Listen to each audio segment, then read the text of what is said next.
Okay, welcome everybody. Thanks for joining us today. I'm Ben Moskowitz, the director of the Consumer Reports Digital Lab. This is going to be a very fast-paced session. You're going to hear from each of the 5 people that made up the very first cohort of Consumer Reports Digital Lab Fellows. Each fellow is going to take about 10 minutes to present an overview of their work. You'll learn about how they're innovating new research methods, and in some cases, how you can get involved in that work. We won't have time for QA today, but we'll be following up with opportunities for you to join deep dive sessions to engage more fully with each fellow. You can, however, use the chat function to discuss and post questions in real time, and we'll try to get those answered for you in the chat. One quick public service announcement. We are recording this session, and that includes the contents of the chat. So please don't say anything you wouldn't want your mom to read, and we may remove folks who don't follow this rule. If you did register online for the event, you will receive a follow-up email with the recording and links to each of the projects. Closed captioning is available. You just go down to the CC button at the bottom of your screen and you can get closed captioning. Before we dive in, I'm going to hand it over to Marta Giallo, the president and CEO of Consumer Reports, just for a few words of context about this program. And we'll also hear from Doran Weber of the Alfred P. Sloan Foundation, who made this program possible. So over to you, Marta. Thanks, Ben. Welcome, everyone. I am just as eager as you are to hear from our amazing fellows. But let me just tell you a little bit about the Digital Lab. We started it a few years back to uncover and address new marketplace harms like privacy, security, data control, and competition. And it's critical that we have an independent, rigorous place that digs into this work. And that's where CR comes into play. Consumers need to be at the table and have their voices heard. And as a nonprofit organization, we work with and for consumers to create a more equitable balance of power in the marketplace. The Digital Lab takes on a new frontier of rights and protections, and that requires a new generation of tech talent. And you are going to meet some of them today. We work together with these fellows to generate the findings, inform public debates, raise company standards, and ultimately empower consumers with better products and services. But as Ben said, Fellows program would not be possible without the support and the partnership of the Alfred P. Sloan Foundation. So I want to introduce you to my friend and partner in this effort, Doran Weber, who is the Vice President of Programs at Sloan, to say a few words. Thank you, Marta. Hi, everybody. It's great to be here. For those of you who don't know Sloan, we're a nonprofit philanthropy founded in 1934, and we make grants for research and education in science, technology, and economics. Our interest here is essentially in harnessing advances in digital information technology for the benefit of everyone. We've, for example, been supporting Wikipedia since 2007 as an example of how the World Wide Web should work. And of course, as most of you know, we're now facing a situation of real abuses that threaten our fundamental security, our privacy, really our integrity. We're in what's been called the age of surveillance capitalism. And while most of it is driven by greed rather than malice, when you make common cause with authoritarian impulses, you can get into very dangerous situations. So this is a really big problem. The latest frontier is computer brain interface, where sensors can now literally read your thoughts and translate them into computer readouts. Chile now has become the first country in the world to have a bill in its legislature to protect your thoughts. And I think that's the world we're all looking at. But the challenge in all of these situations is essentially the same as Marta mentioned, which is the consumer, which is 2/3 of our economy, is really missing. It does not have an adequate voice. And I would just add that although I get inundated with requests for support, I actually sought out Consumer Reports because I thought they were one of the few organizations that really does represent the consumer. It's really remarkable that we don't have more people advocating. And when we hear a typical confrontation between the US government and, let's say, Apple about whether to let you into the iPhone, what's missing is you've got the giant corporations, you've got the US government, but you don't have the third parties. The consumer voice is missing from that. So we need a movement with shared values that work with open source tools, methodologies that will be taken up by the whole public interest tech ecosystem. One example outside of Consumer Reports we're supporting at Stanford is an effort to create a digital virtual assistant, an alternative to Alexa, because people like those cool tools, but we've got to give them ones that are going to protect their privacy. So back to today's fellows. I mean, as all of you know, persistent watchdogging of the digital world is a very big job. need to get out of an institutional mindset and attract the smartest people to work together. So I'm supporting CR's Digital Lab and this fellowship because to succeed at its mission, organizations like Consumer Reports need to harness the rich ecosystem of institutions and independent researchers working at the forefront of these issues, such as the people you're about to meet. Whether it's connected appliances, cars, online platforms, we need public interest innovators who can keep up with the private sector and look out for the consumers. It's a long battle, and we need armies of consumers and consumer advocates. So I'm excited to see what this year's fellows are working on. Let me just say welcome, Daniel, Keisha, Roya, Julian, and Aranesh. Thank you. All right, so we're just about to get started. I have to give a plug to the fellowship program. I would be remiss if I did not use this opportunity to plug the program. So if the fellowship sounds interesting to you, or if you know somebody who might make for a good Digital Lab fellow, we want you to apply or to ask them to apply. The deadline for that is actually the end of this week. Friday, May 21st, end of day Eastern is the deadline to apply for next year's cohort. Why would you want to do that? Well, we support our fellows with a 10-month stipend. So there's money. We also provide them with the ability to leverage our labs, to work with our experts, to team up with our policy advocates, to do work with our community mobilization teams, to find out what consumers really think, to get consumers involved in the work. So there's a real platform that comes along with the monetary support. And what we like to do with fellows is, of course, help innovate in how we measure and study the digital world. But we also want to use those innovations to inform public debates, to get companies to build better products, and ultimately, as Doran was just saying, to empower consumers and to give them more power in the marketplace. So the Digital Lab Fellowship is something you should apply for if that sounds interesting to you. You can learn more at lab.cr.org. That's lab.cr.org. So let's get started. Let's have a look into the work of the 5 Digital Lab Fellows. As a reminder, this is a lightning round where each fellow will communicate their work in 10 minutes or less. So if you've got questions you want answered in real time, you can drop them in the chat. Otherwise, we'll make sure that there's opportunities for you to engage directly with the fellows in the near future. First up is Daniel Dubois. Daniel is a research scientist at Northeastern University, and he's one of the architects of the Monitor Lab, which I visited. It's an awesome little fishbowl that's been built out on the floor in the computer science department at Northeastern, and it's full of connected devices like smart TVs, smart fridges, smart toasters, smart assistants. And in this fishbowl, Daniel and his team are actually running experiments and spying on the devices that might be spying on you in your home. So he's an expert on studying the privacy behaviors of connected devices, and he's been teaching CR some new ways of monitoring network traffic and how devices in your home connect to the outside world. So today he's going to talk a bit about that and also his research on smart speakers. Over to you, Daniel Dubois. Thank you, Ben, for the introduction. So you should see my slides now. All right. So thank you, everyone. So in this talk today, I will talk about measuring and protecting smart speakers users.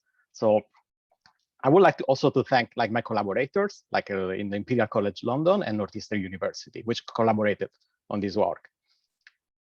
So probably many of you have smart speakers and voice assistants. So I suggest to turn them off now because I might say their word, even if I try to avoid it. So smart speakers are very useful devices. They are able to provide services that are very useful. For example, you can say, Alexa, wake me up, or things like that. So, but such convenience comes with some problems. So these devices have an internet connection and they have a microphone. So they are constantly recording in order to answer the requests of the users. Usually they just wait for a wake word before they send the message over the internet, but they have the potential to send these recordings also when the users don't want. So in this study, we focus on a very particular situation where these smart speakers can actually send the recording of the users when they don't want. We call this like a misactivation, and this happens when the wake word of the device is actually misunderstood. I'll give you an example. Maybe you are talking with a friend and you are saying that I like the time and something like that, and then the device thinks that I like that is very similar to the word Alexa. So, and then the device activates, sends the recording over the internet, and provides an answer. So this recording is actually being sent and is unwanted, which might be a problem for the privacy of the user. So the good thing is that these devices usually signal when they activate. They have some lights that just turn on when the device activates, but also this recording, in order to be sent to the voice assistants for them to answer, is actually sent over the internet, and we can actually see sometimes this traffic. And some of these devices have some apps that allow you to listen to what they have recorded, which can actually give you some visibility of what's happening. But this is still a concern. We have seen that the employees of some of the companies that are related to these devices can actually listen to the conversations that are recorded by the devices, which is something that can be like a real privacy problem. So in this work, our goal is actually to understand when this happened. We call this misactivation analysis. We want to answer the question, do smart speakers misactivate? And also, if the answer is yes, are these misactivation correlated with the speaker characteristics? For example, age, gender, accent. We want to see if there are any biases for that. And the second goal is that once we find these problems, how can we solve these problems? Can we mitigate this misactivation so that the privacy is exposed a bit less? Also, can we see more in general how we can reduce the privacy exposure from these devices? So to achieve these goals, we create like an experiment setting with a lot of smart speakers. We have like Echo Dots and the Google Home Mini, HomePod, like a lot of devices, 2 for each kind, for a total of 12 devices that are set up with 12 different fresh accounts on 2 different networks, so that we can have like a lot of data from these experiments. And we observe how these devices light up using a camera that is constantly looking at them. And also we monitor the network traffic for any evidence of misactivations happening. So in order to expose these devices to some voice, we obtain some voice material. We use like a Mozilla Common Voice material, which is a collection of sentences that are categorized in different ways. Also, we use like some Netflix sitcoms to provide additional, like more realistic dialogue. And all this voice material that we use is categorized into like age, gender, accent, race, and ethnic group. The reason is that we want to actually have this material as diverse as possible so that we can recognize if there is any biases. So the ultimate goal is to identify if misactivation happen and if there is any bias based on these categories. So after doing these experiments, we actually try to answer these questions. So we expose these devices to 150 hours of Mozilla Common Voice and 150 hours of Netflix material in this like new study. We also did another study last year in which we exposed them to 150 hours of Netflix shows. And the result of this is, yes, they still misactivate, but less than 1 year ago. And I will show just like a few numbers so that you can see. So the last column of this table shows like how many misactivation in 150 hours you have seen from some devices. We've seen 29 last year, and this year we have seen like up to 11 times, at least for the Google Home Mini devices that you see in this table. We also did the same for the other devices. For example, for the Amazon devices, we have seen a significant reduction on misactivation. So what we learn here is that they misactivate less, but also we didn't see any evidence of biases yet because they misactivate so few that we cannot have a strong statistical evidence that a particular group can be misactivated more than others. But we've seen that the same devices behave differently.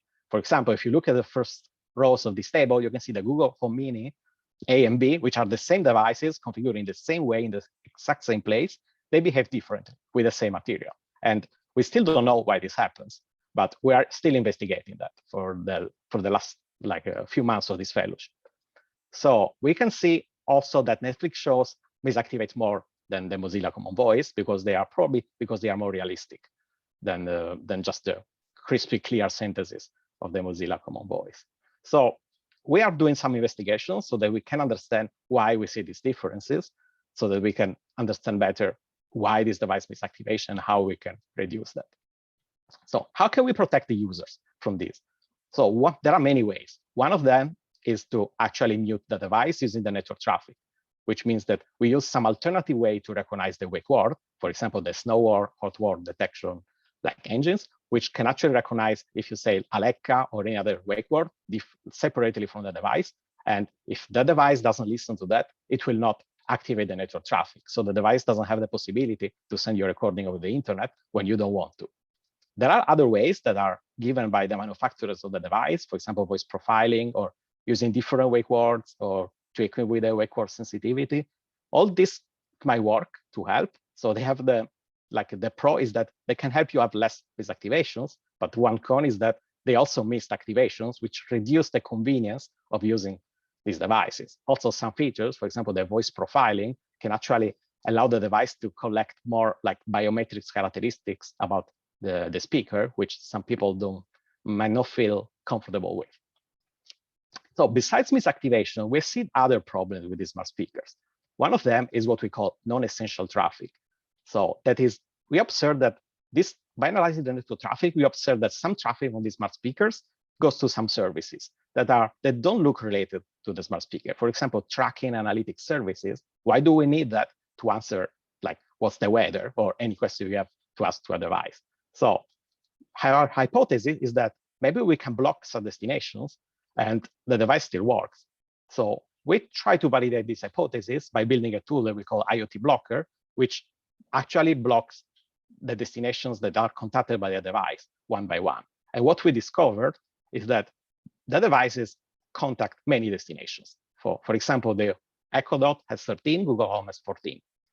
So we try to organize some experiments where we ask 4 different questions to each of the devices a lot of times and see who they contact to.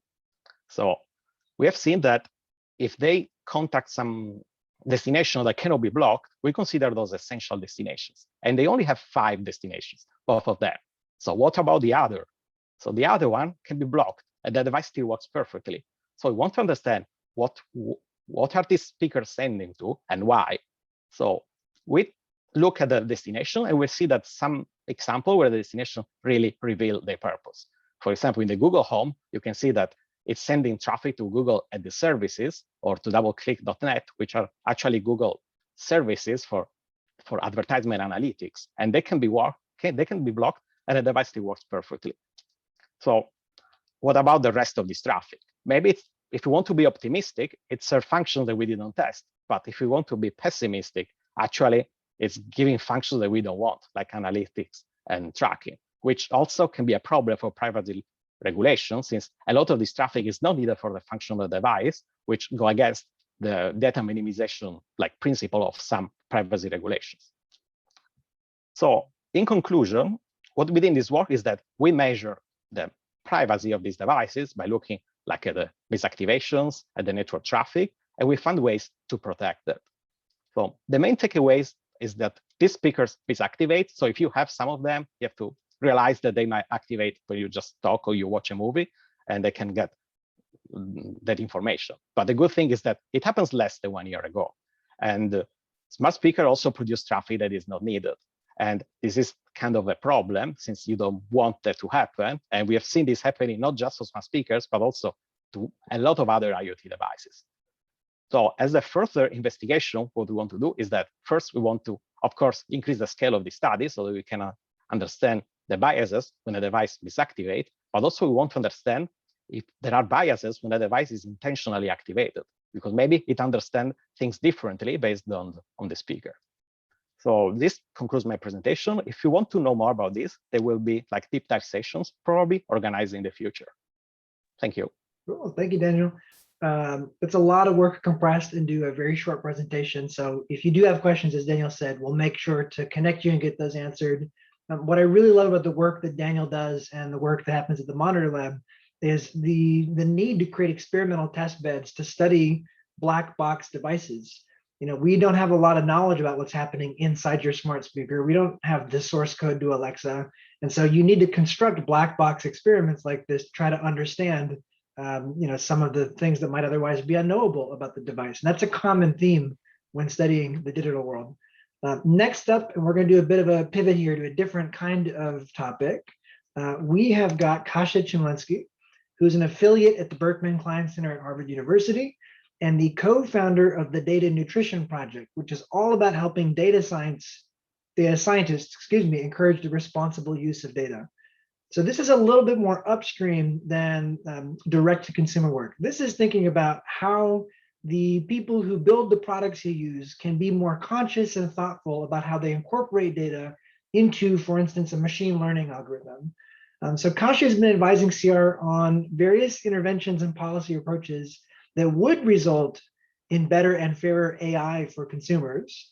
And today they'll tell you how the Data Nutrition Project will enable data scientists to be more intentional with some very specific tools that are meant to sit in the workflow of a data scientist. So over to you, Kasia.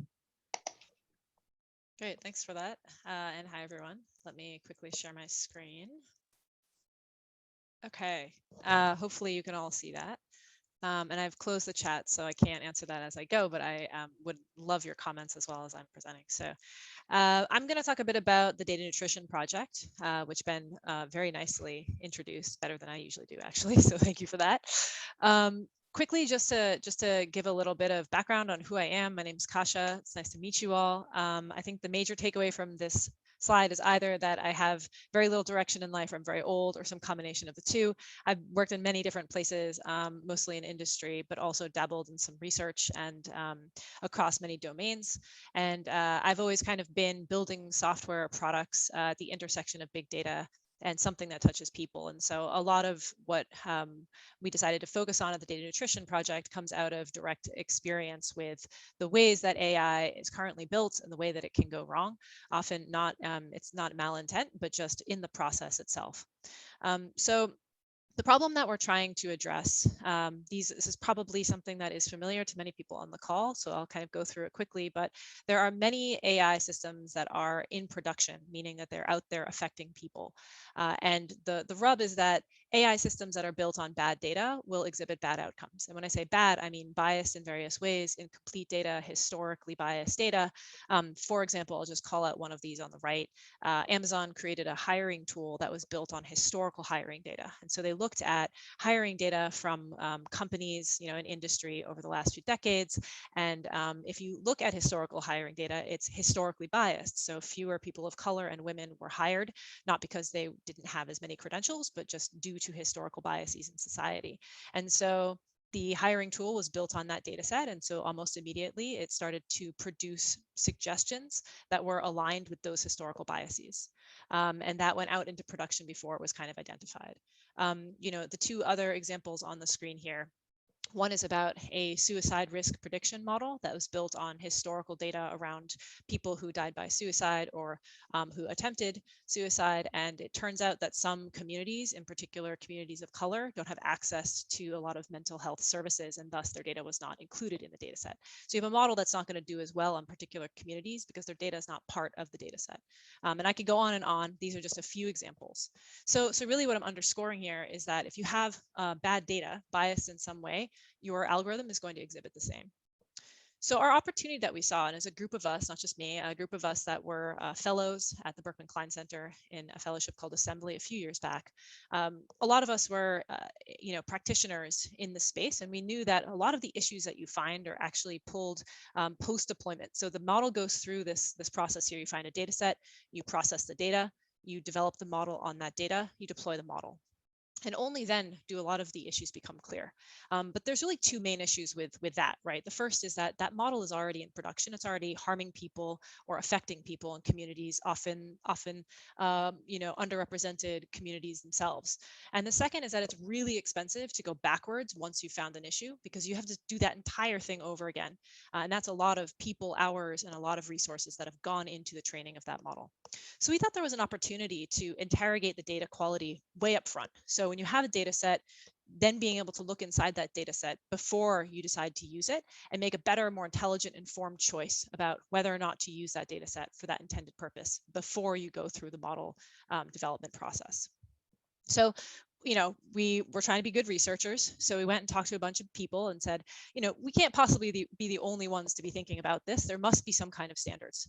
And this is the kind of thing that we heard from one of the survey respondents that we spoke with. It's a total free-for-all. So there's no best practices in the industry. There's no standards in the industry.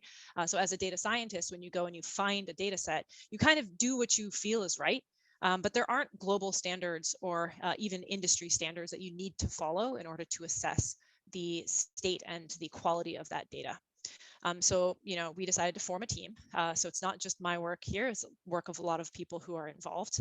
And our mission is broader than just nutrition labels for data sets. We aim to empower data scientists and policymakers with actual practical tools that will improve AI outcomes. And we do this in a way that we talk to a lot of folks, and we talk about methodologies and tools, and we do this in a way that's inclusive and equitable as much as we can be. So coming back to the nutrition label, we decided to think about that analogy and say, I can look at this box of cookies, chocolate chip cookies. That's like a cartoon Kasha there. I can look at this box of chocolate chip cookies and say, is this healthy for me? Why can't I do that also for a data set? And we also, we did a bit of research on labels themselves and found that when you provide people, transparency, then that informs choice. It's very aligned with a lot of the things that Consumer Reports does, right? Providing transparency and enabling people, empowering people to make better choices. And so that's what we did. So in 2018, we had a prototype built with ProPublica and also a white paper. And then we kind of went on the road with that and came up with a second version, which we launched over the course of this fellowship, also getting feedback on this.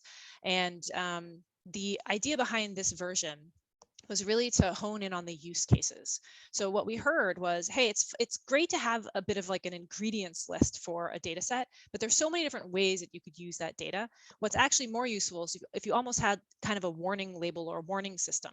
So if I'm gluten intolerant, it might be interesting for me to see every single ingredient in that data set or in that piece of food. But what I really need to know is whether there's gluten, because that's the thing that I'm intolerant around. So what this version of the label aims to do is highlight the intended use cases so that someone who is a data practitioner who comes here to build a model will immediately be able to say, for the thing that I want to do with this data set, is this data set the right one for me to choose? So we have badges up front, which capture things like whether the data set's undergone a quality review and ethical review, also tells you a bit about the license, the funding. And then we have something called alerts, which is supposed to pull out issues that are known about the data set and show you mitigation strategies. So this is an example of a label that we built with Memorial Sloan Kettering on a melanoma skin image data set. So this is a data set of images of skin lesions, and some of them are cancerous and some are not. And it's put out there with the explicit purpose of being used by AI practitioners to build models that predict melanoma. And so you can see some of the alerts here that show up are that the data set's not representative with respect to darker skin types, and there's not really a mitigation known for that. The one that I've opened up here is that inconsistent lighting may alter the skin type, and there is a possible mitigation here. So that's what we're aiming to do, is kind of make this more usable and practical at the practitioner level. Really quickly, we're excited about some of the impact that we've seen here. So we've been talking to a lot of companies, a few logos here, about the approach. The methodology has been picked up by, the RAI, the Responsible AI Institute certification that they're building for responsible AI, and we're even cited in conferences now as a way to provide documentation on a data set. So this is all really exciting for us. Over the course of the fellowship here, we conducted a number of feedback workshops. We talked to data scientists, product managers, data science students, ethics researchers across many different industries, places, geographies, etc., and asked them, does this even work? Is this useful for you? So we had this new version of the label, and then we went through and conducted a number of workshops and got a bunch of feedback and started to iterate. So these are additional sketches that we're currently working through right now, optimizing for more legibility, especially around first-time viewers, optimizing for the usability for data scientists. So bring up the mitigation strategies and put those in the front instead of burying them down below. And also really highlighting this notion of trust, because right now everyone's just kind of poking around, doing the best they can to determine what they trust and what they don't. So how do we optimize for that in the label? Lastly, how do we make this label really easy to make? So it's not just about being able to understand it and use it, but also being able to make it. And so we're considering automation around that as much as we can. So the next steps here, we're going to be iterating and publishing the next version of the label based on the feedback workshops that we did over the course of the fellowship. We're also prototyping a label maker, which will make it very easy to create labels. And lastly, starting to build up a repository of labels themselves in a library, and identifying high impact data sets and then building labels for those and starting to create a community around that. Thanks to the other fellows and to the fellowship for supporting the work. This is definitely a whole team effort. And if you want to learn more, that's our website. You can get in touch and sign up for our email list. I think we send out a whopping like 2 emails a year. So I promise there won't be spam there, but mostly just updates on the work in progress. Thanks again. Terrific. Thank you, Kasia. And definitely check out datanutrition.org if you'd like to know more. It's datanutrition.org. I see that there's some good comments in the chat here, so we'll try to get to those. And now we are going to talk about VPNs. I'm going to hand it over to Roya Insafi, who's an assistant professor of computer science and engineering at University of Michigan. She is, among other things, the founder of VPNalyzer, which uses crowdsourcing data from volunteers to measure the privacy and security of VPNs. And this is really clever because there's lots of VPNs and their behavior is not so easy to observe in a controlled setting. And so we just love this approach and everything that Roya is doing to help protect consumers who probably should not be using shady VPNs. So having said that, over to you, Roya Insafi. Thanks, Ben. Have a good afternoon, everybody. It's preaching to the choir here that internet traffic is increasingly being disrupted, tampered with, and monitored by ISPs, advertisers, and other threat actors. Simultaneously, the use of VPNs, seemingly as a solution, has continued to rise. People have increasingly started using VPNs to protect themselves from surveillance, to access censored content or geo-blocked materials, and especially after COVID lockdowns, to access work and university resources. This is a billion-dollar industry that has a reputation of being shady. There are abundant reports and stories highlighting the deceptive behavior of the VPN providers. One study showed a large number of VPN products can be traced back to just 7 main companies. Very many of them are owned and operate out of China. Some study shows that how VPNs lie about their locations or zero-log policy. For example, PureVPN was caught red-handed about their zero-log privacy policy after public files shows FBI used their logs to arrest a PureVPN user on cyber-stalking charges. There has been huge interest in reporting and recommending VPNs. But the problem is these reports are anecdotal, unsystematic, and involve a large amounts of manual investigation. As a result, they cannot scale to the thousands of VPN products on the market. My team at University of Michigan Computer Science Department decided to tackle this problem 2 years ago. We are known for designing and deploying scalable techniques and building systems to protect users' internet experience. And we founded VPNalyzer, a crowdsourced platform for investigating VPNs at a scale. Based on our experience, to advance public interest, inform practical regulation, enforce accountability, empower consumers, we need a data-driven VPN observatory for this ecosystem. VPNalyzer aims to be that observatory through 2 simultaneous effort or parallel tracks. First, we want to build sustainable test suite and infrastructure that help us to automatically and rigorously investigate and explore VPN applications out there. On the parallel, we are trying to measure the efficacy of current deployed tools using qualitative and quantitative research to understand basically what are the needs and mental models of the different stakeholders in this business. In the first part, we build a tool. Our goal is to build a tool that empowers users to test various security and privacy aspects of their VPN. And also by doing so, we can help, that can help us to collect results of these tests by the users and enrich our VPN observatory. The tool consists of checks of the quality of service, like bandwidths of the VPNs that VPNs offers, or tests for data leakage and misconfiguration, check for support for security and privacy best practices that are norm in security community, and so on. The success of the VPN Observatory depend on the user's contribution. So we put an extra effort to make sure that our tool is easy installable, and it is a cross-platform tool, and people from 3 major platforms can use it. We also benefited heavily from a user designers, UX designers feedback to make sure that we follow usability standards. All in all, I think we have a very beautiful piece of software at hand. We released an alpha version in January, and we collected data from VPN providers that friends and family use.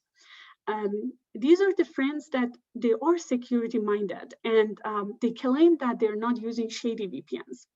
Even with a small scale study that we did, we found interesting security and privacy issues. For example, one VPN provider only tunneled browsers traffic by default, and traffic from all other apps or other users' data was completely exposed to the user's ISP. The most discussed issues in the VPN ecosystem is the DNS leaks. And we found that most of them still have DNS leaks. VPNs often brag about kill switch feature. The kill switch feature protects users' traffic from being leaked to the ISP in case that the VPN tunnel fails. We found kill switch was either not available or not enabled by default. This was just by looking at a small sample. Imagine if we collect data globally with better coverage, breadth, and representation of VPN providers. In our other track, we are creating a comprehensive list of factors that affect users and providers' decision-making. We designed a comprehensive user survey to understand users' mental model and needs. Simultaneously, we're conducting qualitative studies involving VPN providers themselves to help us learn about their business model and dark patterns in their ecosystem from themselves. Combining the 2 steps, we believe it can help us to bridge the gap of understanding of incentives and priorities between the 2. We launched our first survey in March 1st in partnership with Consumer Report. We have received 2,100 responses from users in over 40 countries. This is a survey that takes 20 minutes to complete. And we're now in the phase of analyzing the data. I unfortunately cannot talk at length about the results because the survey is still live, but let me share with you some preliminary insight. Surprisingly, the top reason for why users use a VPN is to protect their security and privacy. Why it's surprising? Because there is abundant report out there that this is a fraudulent, the VPNs have a fraudulent reputation out there. Over 87% of the users, they feel very or somewhat safe using VPN. When we ask them why they're most concerned about VPN, the top reason is VPN client software contains malware. We expected to see, for example, VPNs lying about their location or the zero log policies and so on be the reason, but wasn't the case. Let me focus on a specific subgroup, which is self-rated security-minded users. These are the people who claim to have a moderate knowledge about privacy and security. 63% of the security-minded people feel unsafe without a VPN. 90% of them feel very or somewhat safe using the VPN. So users, security-minded users or security-minded user basically believe the VPNs are somewhat a solution for the problems. And given what we know about security of VPN, this means VPN providers are successful at misleading all types of users. There are much more to come, and I hope you keep watching and visiting our websites and keep an eye on our progress in the coming months. You can join our mailing list and receive reports about how we progress over time. And this was a summary of the WIP analyzer. Cool. Thank you, Ra. We are nearly to the end. We just have 2 more talks. And having heard about a VPN observatory, we're going to pivot now and talk about an Android observatory. So allow me to introduce Julian Gamba, PhD student at the India Networks Institute. Julian is actually in Madrid, so he's very kindly calling in a bit later in the evening than most of us. He's part of a team that's building an Android observatory to better understand what apps and services carriers, retailers, and others might be pre-installing on your devices, your Android devices, and why that might be a problem. This is a very terrifically hard thing to study, both because of the complexity of the supply chain and also because the kinds of behaviors you're looking for are pretty well obscured. So I'm going to hand it over to Julian to talk a bit about his work and how the team will be going about doing this. Right, can you see my slides? Just to make sure. Yeah, looks great. Great. So thank you, Ben, for the introduction. And so today I want to talk to you about the Android supply chain. But before I do, I want to start with a number, 2.5 billion. That's the number of Android users as of last year. And there's no every reason to believe that this number is even higher as of today. And a big part of Android's success is, in my opinion at least, due to its open source model. In Android, pretty much everything is open source, meaning that any user can go and check out the source code, understand how it works, and maybe modify it before they load it on the device. And of course, that includes phone vendors. Phone vendors can and do modify Android source code before they ship it on their device, usually to simply distinguish themselves from the competition.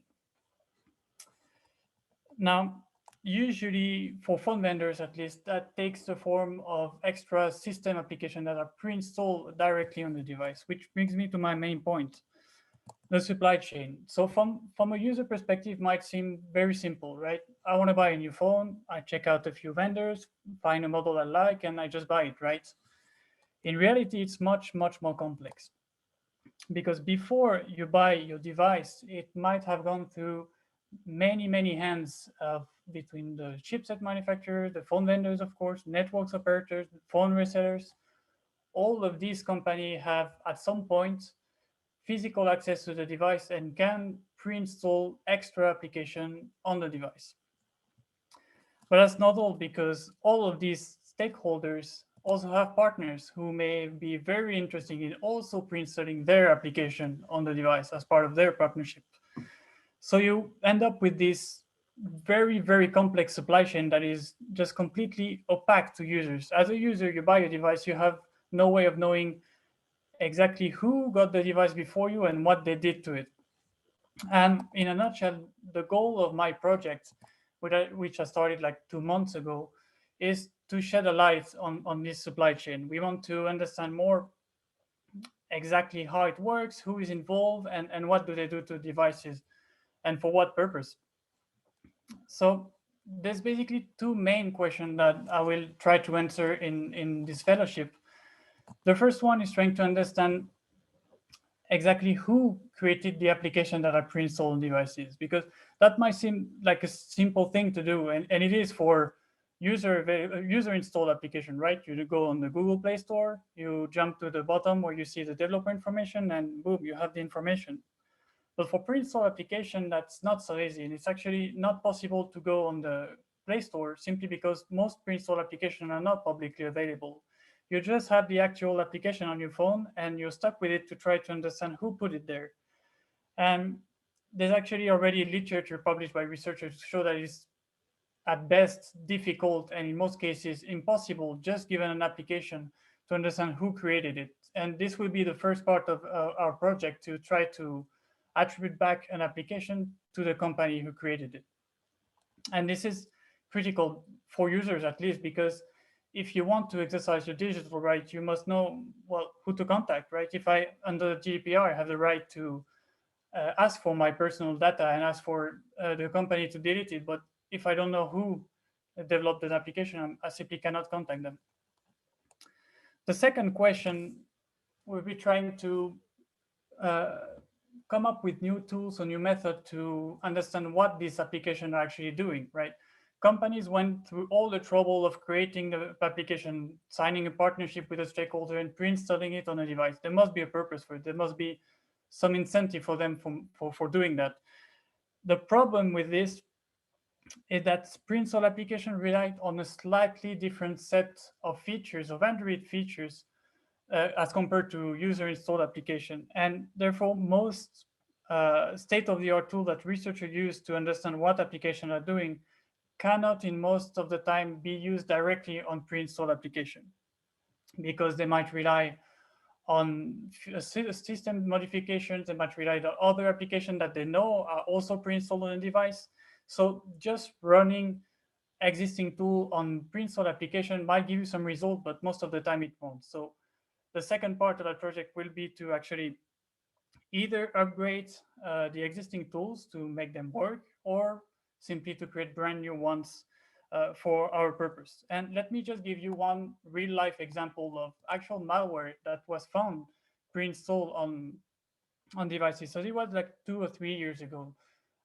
It's a malware called Triada, which in some versions at least was allowed an attacker to display advertisements and to install application without the user's knowledge.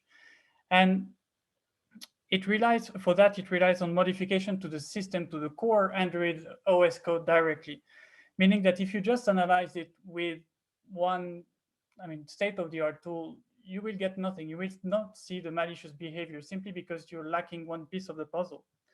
And it's actually a very good example of what we're up against and what we're trying to analyze here. These applications that do not work by themselves, but actually are part of a broader ecosystem, and which is why they avoided the scrutiny of researchers until now. So this is actually all I have. I started this project pretty late as compared to the other fellows, so I don't have any actual results to show you.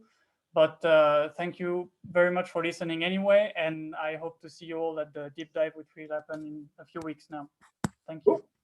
Thank you, Julian. Yeah, and thanks for joining us from Madrid and for getting a late start. We're really looking forward to you being an honorary member of the first and second cohorts of Digital Lab Fellows. So we are going to the very last presentation, and it is going to be about ads. We see thousands of internet ads every day, but unlike most internet content, internet ads aren't indexed or archived. And that makes research about the negative impacts of ads on consumers very hard to do. So Arunesh is going to close out our session by previewing a search engine for online ads that will enable researchers to study deceptive, harmful, or hidden ads. And Arunesh, just by way of introduction, is a postdoctoral research fellow at Princeton's Center for Information Technology Policy. Over to you, Arunesh. Thank you, Ben. Are you able to see my slides? Yep, looks great. Great, thank you. So over the past few years, we have heard about many concerns with online advertising. Here is how I'd like to think about these concerns and organize them.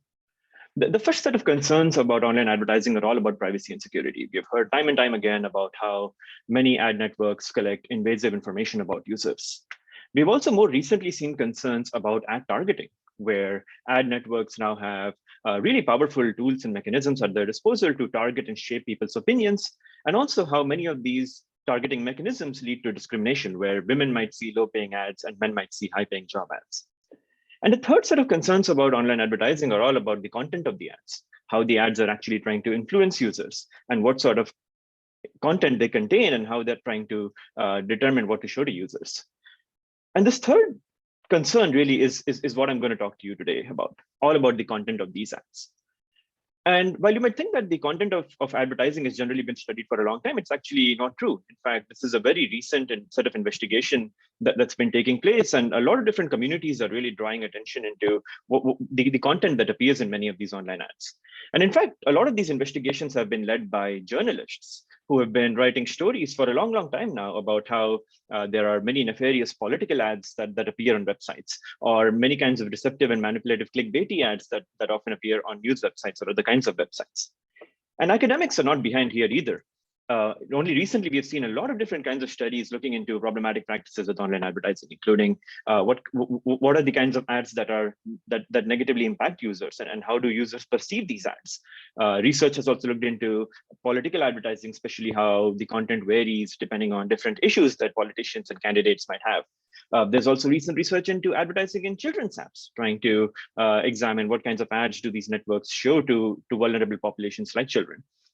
And even computer vision and image processing researchers have really begun to analyze ads to understand various kinds of poses or structures within the content of online advertising.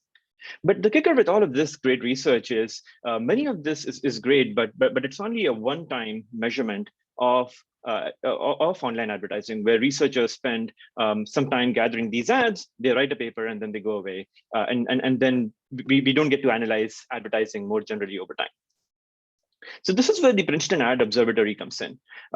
It is an observatory that is really out there to help researchers and other groups of individuals analyze content that appears in ads over a long period of time. The Ad Observatory is designed so that it has scale, meaning it can capture close to millions of ads from crawls of different kinds of websites. And it captures ads that appear more generally across the web on websites, and not just on one platform like Facebook, for example. The Ad Observatory is designed so that it has good coverage, meaning it has a great diversity and set of ads. The observatory is crawling ads from various locations from within the United States, as well as trying to make sure there's diversity by carrying history and state that generally browsers have, so that you see different kinds of ads on the web. And the observatory is designed so that it's going to run over many months and years, so that it's able to archive all of these different ads that appear on the web and store them. The observatory that I'm describing to you today is actually powered by what's called an ad browser. So this is a piece of software that we have built. It's built on top of Selenium and Firefox. Many of you might be aware of automation software of this kind. It's very popular, used in a lot of research. And what the ad browser does is it visits websites, and it browses these websites like any other user. And the moment it sees an ad, it really captures and records a lot of different pieces of information about the ad. Like, it captures the screenshot, it captures the timestamp, when did it actually see the ad, it captures any ad markup that might be available, and also which ad network was really responsible for delivering this ad. And once it stores all of this information about the ad, it also stores things like, what was the content in the ad? Was there any text? Was there an object? Was there a face? Was there a disclosure? What was the brand that was advertising, and so on? And you can imagine this is a really hard problem, a really hard engineering problem, primarily because if you recall viewing ads on the web, you likely visit a website, and a website shows you a bunch of different dialog boxes or cookie consent dialogues. And only when you interact with all of these different elements that the website is showing you do you actually see ads. So the browser is actually designed to dismiss all of these different things so that it can place all of these different ads front, right, and center in front of the user, and be able to capture all of the content that's available in these ads. So that's the ad browser. That's the data collection part. The Ad Observatory makes all of these different ads available through what's called an ad search engine, tentatively titled Ad Oculus. And what the search engine does is it makes all of this different advertising content that the ad browser is gathering searchable through a simple interface. You can imagine like a Google interface. And what you can do here, let me just show you a demo of this ad search engine, is you can go onto the website. This is still a prototype. We will release this publicly, but you can view all of the different ads that are being crawled over time. So as you can see here, this is a big gallery of all the different kinds of ads. Each ad contains a lot of information. What time was it captured? What location was it captured? What website was the ad on? You can even click on ad details so that you can see more details about the ad. Here you can see this is an ad about some radio service, I believe. You can see what are the pieces of text in the ad, and so on. So this is just a flavor of what the search engine is like and how it lets you rapidly explore all of these different kinds of ads that the browser is capturing on a daily basis. And like I said, right now we have about 150,000 ads. It's projected to grow over 1 million ads by the end of this year. And the ad search engine lets you, it really surfaces a lot of interesting metadata about the ads. For example, you can see all the ads that have been on these ad networks from, say, Best Buy, or what are the kinds of ads that Samsung is running. You can even look into the ads. You can filter them by different kinds of categories. For example, entertainment ads, software ads, retail ads, IT ads, or financial services ads. You can also look into filtering ads by objects. For example, show me all the ads that contain a person, or show me ads that contain a car, for example. And you can also look into ads by disclosures. Is there a terms and conditions in the ad? Is there an ad indicator? Is there a choices icon? And so the search engine is meant to be comprehensive in that it lets you really quickly analyze and filter and hone in on specific ads that a researcher, whatever the research question we might be interested in. So we've spent a lot of time building the search engine and building the ad browser software. And we're really interested in using this repository to answer a lot of interesting questions. And let me just give you a flavor of some of the questions that researchers, like many of you in the audience, might use this repository to answer. So the first set of questions I think that are super interesting are about ad networks, standards, and guidelines, right? So Google, we know, runs ads on the web. We know Verizon runs ads on the web. And all of these different ad networks have policies around what kinds of ads are allowed and not allowed. For example, Verizon has restrictions around ads that are hateful, should not be run on their platform, or ads that are about alcohol and gambling cannot be targeted to users. And there are similar set of policies for Google as well. So the question here is, are all of these moderation policies and standards that these ad networks have really laid out there in public interest, are they actually being followed, and are they actually being implemented? The Ad Observatory lets us answer these questions, because we can now see all the ads that appear on Google's network or all the ads that appear on Verizon's network. And then what we can do is map these ads back to the policies and see whether they're being followed or not. Another set of questions that the repository might help answer are what kinds of ads are really being targeted to specific populations, right? So we can look into ads that are all about older users or older adults, like the ads that you see on the left here. And what exactly are these ads trying to communicate to older users and to older adults? Are they trying to trick and deceive them in some way? Or you can look into the kinds of ads that are targeted, for example, to women. We see a lot of ads about weight loss and new kinds of nutrition products that are out there to help women lose weight. What exactly are these ads trying to communicate to women? Are there elements of manipulation and shaming that many advertisers are really using out there in the world today? Another set of research questions that the repository might help you answer are all about manipulative and deceptive practices on the web. For example, here in the United States, there is a regulation around how ads on the web should be clear and conspicuous, meaning if you're a user who's viewing this ad, you should be able to immediately identify that it's in fact an ad. But is that really being followed in practice today is a very interesting question. What we often see is a lot of ads on websites are actually disguised, like this ad that you see about a backpack on an apparel store.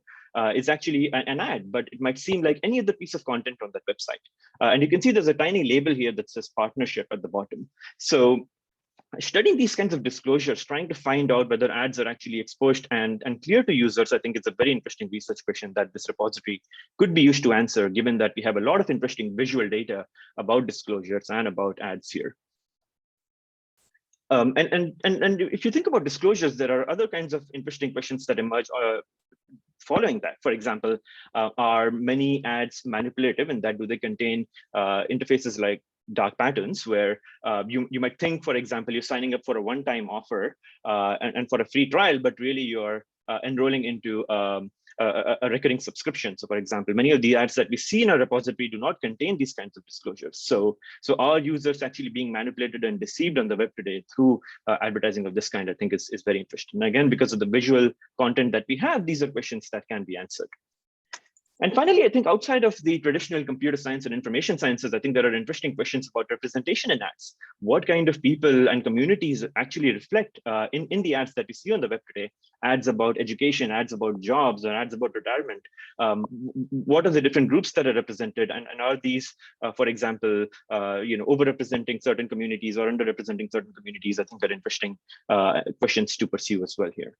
And of course, these are just 4 questions. There are a whole host of questions. In fact, I have a Google Doc with all the questions that I think are interesting here, and I'm sure there are many more. So I'm very excited to hear from you all in the deep dive session that will follow this. But I hope this gives you a flavor of the Ad Observatory. It gives you a flavor of the data collection tool that we have, and also the search engine that we are exposing to users so that they can examine and analyze advertising content. Thank you so much. That's a very short summary, and please reach out to me if you have any questions.